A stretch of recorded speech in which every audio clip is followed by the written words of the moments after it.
आणि आता बातमी बच्चू कडूंची आहे। वतनदारी बंद केली म्हणून संभाजीराजे सासऱ्यांकडून मारले गेले असं बच्चू कडूंनी म्हटलंय। नाव औरंगजेबाचं जरी असलं तरी संभाजीराजे हे सासऱ्यांकडून मारले गेले असल्याचं बच्चू कडूंनी म्हटलंय।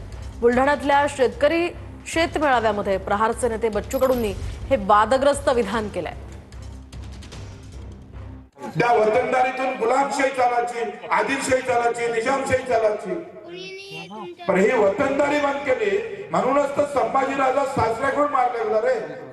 नाव औरंगजेबाचं जरी असलं। दरम्यान एखादा आमदार कापला तर शेतकऱ्याला आत्महत्या करण्याची वेळ येणार नाही असंही या मेळाव्यामध्ये बच्चू कडू म्हणालेत। तुम्ही 2-2 लाखांचे फटाके फोडा आणि आम्हाला 5,000 समाधानी करता का, असाही संतप्त सवाल बच्चू कडूंनी विचारला। अबे तू मरापेक्षा एखाद्याला मारून टाक ना।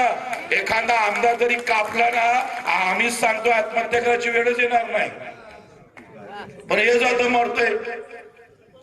जाऊन बसलं जरी का नाही, आत्महत्या केल्यापेक्षा त्या आमदाराच्या घरासमोर पूर्ण कपडे काढून बसायचं, कपडेच ठेवायचे नाही आणि सायाच्या घराच्या समोरून जाऊन मुताचं।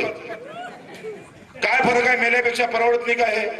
हा धिगाणा जर सुरू केला ना तर सांगतोय मुतल्यानं काय व्हायचंय सरकार। आपलं सरकार काय देऊन राहिलंय?